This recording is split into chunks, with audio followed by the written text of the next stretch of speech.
Et si les choses s'étaient passées différemment? Toujours, on en revient toujours là.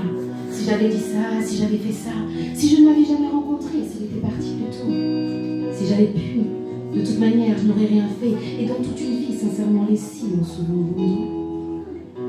Aussitôt dit, aussi vite oublié, on continue avec des remords et beaucoup trop de regrets. On laisse passer sa chance et manquons les occasions. On râle de tout notre être contre les injustices.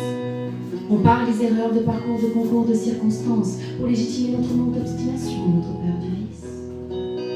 Rien à voir avec le hasard, il n'existe probablement pas. On laisse le destin jouer plutôt que tard en avançant sans avoir trop le choix.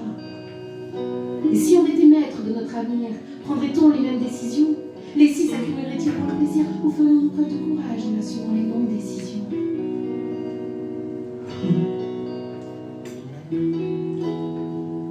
Et toujours plus de blablabla. Bien ici, mais tellement mieux là-bas. Et si c'était juste comme ça, une histoire incertaine entre eux, elle, lui et moi? Et si c'était juste normal? Rien de surprenant ni de paradoxal. Ça doit arriver, l'effet papillon manipulant notre destinée. Si on change un seul événement, si on pouvait faire un retour en arrière, on n'accepterait certainement pas les changements, comme émettre envoyer un mauvais destinataire. Et si le silence initiait sans souffrance ni sentence, seulement si nous acceptions nos sensations, nos sentiments, nos ressentis, nos différences, les si n'auraient certainement pas la même importance. Soyons clairs. Soyons clairs.